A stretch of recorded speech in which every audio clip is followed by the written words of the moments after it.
Bu Nova, ayo dong sharing Bu Nova. Ayo, Bu Nova. Seperti apa olahan herbalnya? Silakan Bu Nova. Bu Nova. Assalamualaikum warahmatullahi wabarakatuh.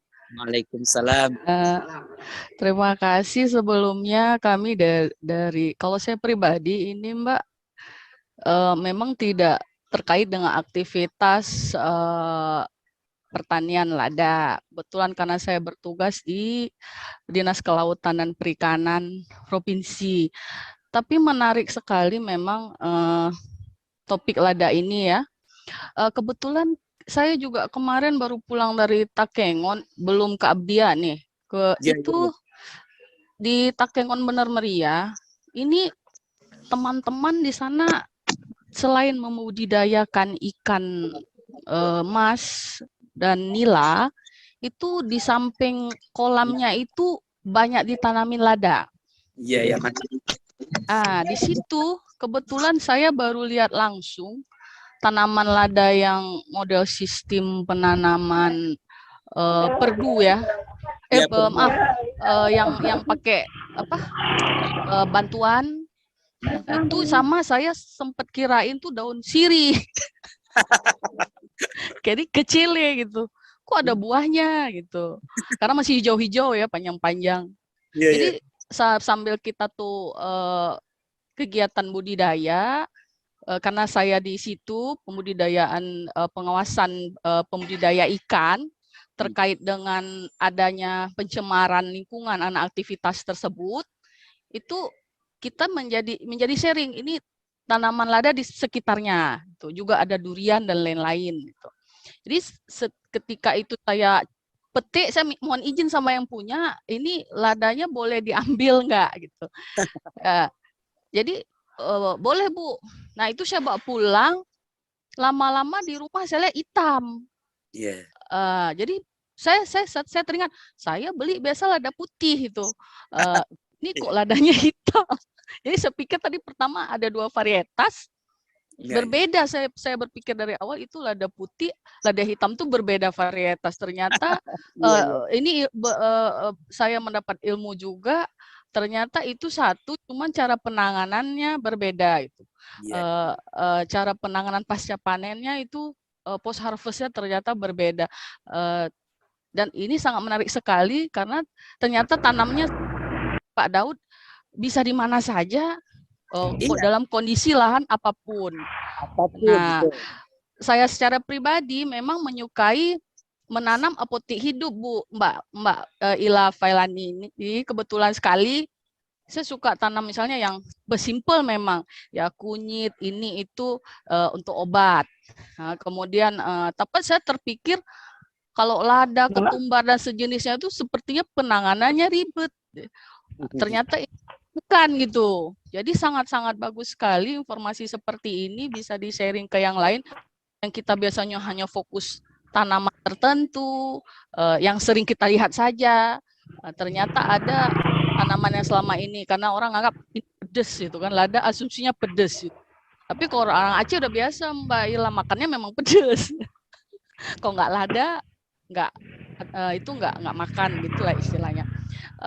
Dan alhamdulillah sekali lahan di Aceh ini sangat bagus, subur memang, dan mudah ditanam apa saja itu. Dan kita alhamdulillah dan kondisi alam seperti ini. Mungkin daerah-daerah lain kami kurang tahu gitu kan. Makanya mungkin saya memahami yang dipaparkan oleh Pak Daud bahwa mudah kita menanam asal ada keinginan. Apalagi kondisi Abdia, saya juga sering juga ke Abdia. Memang iklim dan suasananya memang mendukung sekali gitu, Mbak Ila ya, sangat-sangat bagus mereka dalam segi pertanian dan juga ikan-ikannya juga bagus gitu. Ya selamat, sukses buat KSM Bina Rimba. Kebetulan herbal yang saya konsumsi kemarin tanaman buah ara, daun ara ya Bu Dewi ya. Teh ara ya. Teh ara. Bagus. Teh ara. Darah tinggi dan kolesterol, bukan promosi. Jadi mungkin teman-teman yang lain bisa mendapat ilmu dan informasi yang sangat bermanfaat ini. Begitu saja Mbak Ila. Wah, terima Selamat kasih. ya. Ya, terima kasih Bu Nova. Betul Bu Nova. Apa ya namanya, sangat inspiratif Pak Daud ini tadi membuat kita, saya juga tadi bayangkan, aduh tanaman lada, aduh repot gitu ya, aduh bertahun-tahun, wah pokoknya repot lah gitu, dan harus dengan biaya yang besar. Ternyata oh bisa juga ya ditanam di rumah, di pekarangan, mungkin kita harus punya 1-2 tanaman itu. Kemudian tadi juga kepikir bahwa Pak Daud menyampaikan itu bisa dicemplungkan ke sayuran yang masih muda ya Pak ya, biji yang masih Iya, muda bisa, ya, iya. buah yang masih muda.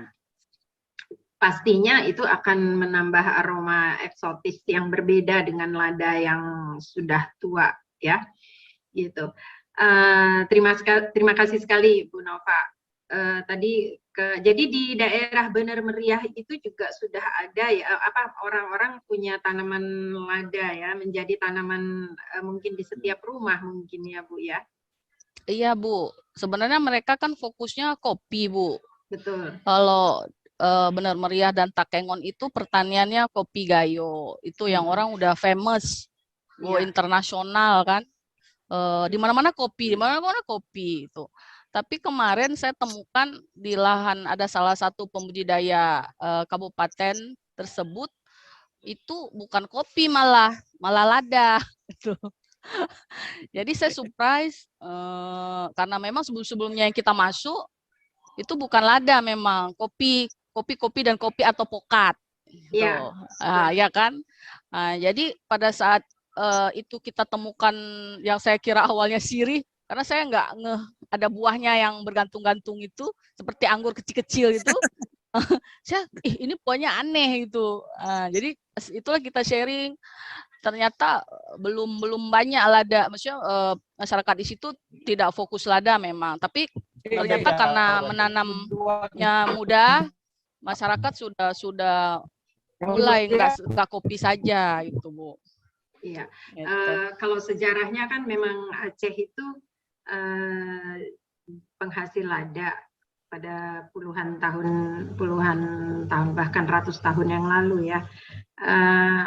Yang saya pernah baca juga kalau orang merantau dan tidak kembali, maka tidak kembali pohon lada. Mata meredep ya.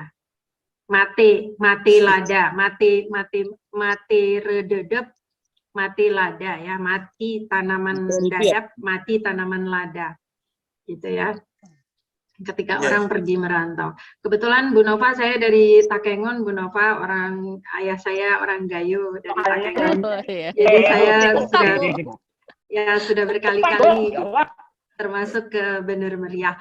Pak, terima kasih Bu Nova atas ininya. Ini ada Pak Daud, ada pertanyaan lagi ini dari Pak Sony Iskandar. Silakan Pak Sony. Pak Sony sudah angkat tangan ini dari tadi. Silakan Pak Sony. Ya, Ibu, terima kasih. Assalamualaikum warahmatullahi wabarakatuh. Waalaikumsalam. Selamat pagi menjelang siang. Saya Sony Iskandar dari Bandung. Asal dari Aceh juga. Assalamualaikum Pak Daud, Wahaba. Waalaikumsalam. Ya, jadi Genek Tanyong Siat. Jadi izin bertanya ini. Tadi ada disebutkan dengan Ibu siapa tadi dari KSM Bineh Rimba. Bu Dewi. Ya, Bu Dewi ya. Tadi ada disebutkan mengenai nilai tambah, menyangkut nilai tambah tadi disebutkan. Kemudian ada yang kedua, saya notifikasi itu tidak ada pabrik pengolah atau manufaktur yang mengolah biji lada menjadi value added-nya yang lebih tinggi. Kalau saya ingin tahu untuk value added atau nilai tambah yang sudah ada itu seperti apa yang ada hasil dari panen lada tersebut, seperti apa. Nah, kalau misalnya ada nilai tambah tadi itu usulan dari saya menggunakan teknologi nano, mungkin investasi yang mungkin yang disebutkan oleh Ibu Dewi tadi perlu nilai pabrik pengolah yang mungkin kita pikir nilainya besar, mungkin ada bisa dikurangin atau tidak terlalu besar dengan mengutilisasi teknologi nano. Mungkin itu bisa dipikirkan. Nah, yang saya ingin tahu adalah nilai tambah apa yang sudah ada dilakukan sebelumnya. Saya pikir itu saja pertanyaan saya. Terima kasih atas kesempatannya. Assalamualaikum warahmatullahi wabarakatuh. Waalaikumsalam warahmatullahi. Pak Sony, boleh Pak Sony dari mana? Dari perusahaan apa mungkin? Di Bandungnya? Saya kuli biasa di Bandung saat ini. Tapi saya punya lahan di Takengon, Aceh Tengah. Saya juga dulu sempat berbisnis kopi. Namun belakangan saya tinggalkan karena ada lain dan sesuatu hal. Ini tapi saya terus mengikuti, tapi jiwa anak petani saya itu ada di dalam diri saya. Saat ini saya mengurusi teknologi pertahanan. Oke, mungkin bisa nggak disampaikan dulu mungkin teknologi nano tadi, Pak Sony? Ya, saya juga mungkin bisa dibilang baru belajar ya mengenai teknologi ini, tapi saya punya ketertarikan bahwa teknologi ini bisa menjadi solusi bagi para petani. Teknologi nano ini bisa tidak terlalu sophisticated ya, tidak terlalu ibaratnya nggak perlu mesin-mesin yang besar, namun kita bisa mengidealisasi dari skala yang benda-benda halus. Oh ini aja, nek kebalik aja. Oke, maaf sebentar, ini terganggu ya di suaranya. Mungkin yang Pak Daud bisa di mute dulu ya, suara mungkin dari sekitarnya masuk itu. Ya. Atau mungkin ya. Oke, bisa diulangi Pak Sony? Silakan Pak Sony Iskandar. Ya, baik. Saya sebenarnya sedang belajar juga mengenai mendalami teknologi ini karena tapi singkatnya teknologi ini bisa mengurangi nilai investasi mesin-mesin besar yang diperlukan untuk mengolah, memberikan nilai tambah ya. Bagaimana teknologi ini bagaimana mengutilisasi secara mikroskopis, secara kecil skala di bawah ukuran-ukuran halus. Nah, mungkin yang sudah ada dilakukan oleh beberapa periset di BRIN atau BPPT dulu, itu mereka bisa mengekstrak kemarin itu kulit manggis dengan alat-alat yang tidak terlalu investasi alat-alat yang tidak terlalu tinggi atau besar. Gitu. Saya pikir itu aja dulu, Ibu. Oke. Ibu Terima kasih. Ibu Ila dari Takengon juga ya, rupanya. Iya, saya juga dari Takengon. Ya, silakan Pak Daud atau Mbak Dewi, apa saja yang sudah ada produk yang sudah dihasilkan di sana di Bina Rimba atau di Aceh. Silakan Mbak Dewi.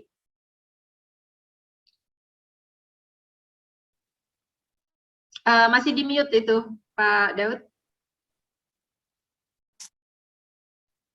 Masih di mute, Pak. Sudah. Ya. Oke. Mbak Dewi atau Pak Daud yang menjawab, silakan.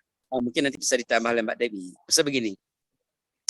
Saya ingin sampaikan tadi ada disebut dengan teh ara ya. Teh ara itu mungkin terinspirasi dari teh tin ya, yang sekarang lagi yang lagi rame-ramenya kan. Nah, jadi saya pikir karena dia satu varietas juga, buahnya sama, ininya sama, saya pikir pasti daunnya sama khasiatnya.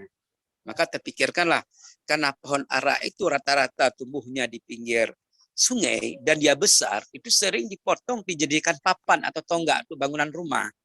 Jadi ketika memang kemarin kami ambil satu inovasi bahwa daun itu bisa kita bikin teh, pasti orang akan menyelamatkan pohonnya, nggak ditebang lagi. Apalagi pohonnya tumbuhnya hanya di pinggir sungai. Jadi orang butuh daunnya untuk jadi uang, nggak butuh batangnya lagi. Nah, mengenai kami kemarin berpikir masalah lada, saya lihat tidak harus kita paksakan bahwa ada teknologi tertentu, misalnya di Abdia untuk merespon adanya produksi lada. Kenapa? Lada ini kan bahan baku. Bahan baku maksudnya itu nanti tidak mungkin misalkan urusan kebutuhan kimia farma kami proses sendiri oleh kami di sini. Kami hanya bahan baku buat mereka. Biar karena nggak terlihat. produk tertentu. Nah, Ya.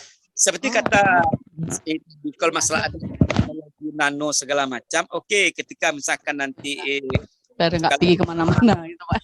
Memang lah nggak bisa kita istirahat pun. besar, saya pikir boleh-boleh saja, tapi untuk sementara ini saya lihat dengan produksi yang sangat terbatas, maksudnya apa? Untuk tingkat lokal saja kebutuhannya belum bisa kita penuhi. Ya, maksudnya bukanlah produk lada ini di Aceh ini produk melimpah seperti masa sejarah, bukan. Seperti tadi, malah ibu dari Dinas Kelautan tadi terkejut. Jadi seusia dia nggak tahu bagaimana jasad daripada pohon lada itu. Baru dia terkejut, oh ini pohon sirih atau apa? Itu contoh saja ya. Betapa asingnya kita berteman dengan lada ini, walaupun itu isu seksi oleh penjajah dulu. Nah, jadi saya pikir kita ini adalah seperti Mbak Ila bilang tadi, kita berinspirasi kepada masyarakat. Kalau setiap masyarakat saja ada 10 batang, 5 batang per rumah menanam lada, entah dalam bentuk pot, dia rambat di pagar, kayak di pohon apa, kayak misalnya. Ketika ada 20.000 rumah, kalikan saja. Nah, kita tidak perlu klaim lahan sekian hektar, sekian ribu hektar, nggak perlu. Ya, dulu juga begitu, zaman penjajah dulu. Dia datang kemari. Nggak pernah penjajah menemukan tanaman lada sekian hektar. Dan kita baca dalam sejarah pun nggak ada diceritakan. Ada. Tapi apa? Semua masing-masing masyarakat ada menanam lada. Nah, kemudian dia akan berkumpul menjadi satu, menjadi jumlah besar. Nah, saya pikir itu, seperti kata Ibu tadi dari kelautan tadi. Seharusnya kita semua, kalau rumah kita ada pagar, kita rambatkan di pagar. Ya. Maksudnya begini, kita tidak berpikir dalam bentuk, maksud saya tadi, ini kan judul kita ini kan tidak dalam mencetak petani pengusaha, maksudnya petani pengusaha lada, bukan. Tetapi bagaimana masyarakat bisa memproduksi lada menurut kondisi masing-masing. Ya, lada itu harus ada maksudnya. Kenapa bunga-bunga lain harga jutaan bisa ditanam di sekitar rumah? Kok dia nggak menanam lada? Bunga-bunga itu kan menghabiskan uang, perawatannya aja lagi, nutrisinya, minyak semprotnya ini lagi. Kan hanya sekedar untuk enak dilihat mata saja. Ya. Tapi kalau lada itu diperlakukan kayak begitu, saya yakin bahagia sekali lada itu akan menghasilkan produksi yang lebih banyak. Nah. Itu Pak Ila. Ya, saya tertegun kalau Bapak sedang cerita ya. Ya, tadi kalau soal mungkin Mbak Dewi ya, Mbak Dewi bisa menambahkan tadi yang olahan dari ini rempah di Aceh. Ya baik. Nilai edit value yang ada Nilai edit value yang ada di Aceh Barat Daya ini masih bersifat manual, Mbak. Masih bersifat manual. Apa yang sudah ada tadi Pak Sony ingin tahu apa yang sudah ada? Yang sudah ada hanyalah dari komoditas padi menjadi beras, tapi masih bersifat manual, Mbak. Ya, kalau yang dari rempah, Mbak? Kalau dari rempah ya seperti merica tadi, lalu teh herbal dan ada telur ayam probiotik, Mbak. Nah. Jadi kami masih bersifat hanya packing plastik dan kita buat merek. Iya, menyambung tadi yang dari Pak Sony sampaikan ya, Pak Sony. Nanti kapan-kapan saya akan kontak Pak Sony deh, ingin ngobrol lebih jauh ya dengan teknik nano tadi. Mungkin nanti kita bisa gandengkan ya dengan tempat-tempat lain, dengan petani-petani lain. Gitu untuk mendapatkan edit value dari hasil panen tanaman kita. Kita sebetulnya sudah sampai di penghujung acara ini. Yang dari tadi banyak sekali yang mengapresiasi pemikiran dan apa yang sudah dilakukan oleh Pak Daud Yuska, sungguh luar biasa. Di akhir ini yang biasanya harusnya Pak Guntur hadir dari pagi, tapi karena beliau tadi berada di pesawat, mungkin akan menyampaikan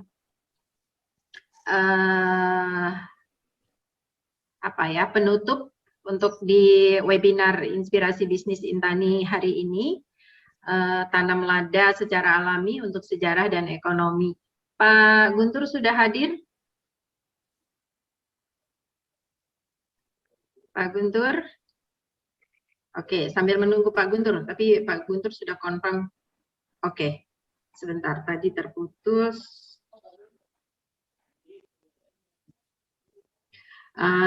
Mungkin Nadia, Pak Guntur kayaknya sudah mau masuk, tapi tadi terputus ya.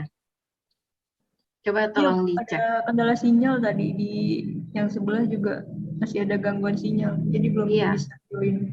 Ya, ada dua, padahal sudah menggunakan 2 HP, dan Pak Guntur ada di 2 ini, di tempat yang satu lagi juga tidak bisa masuk. Oke, tidak apa-apa.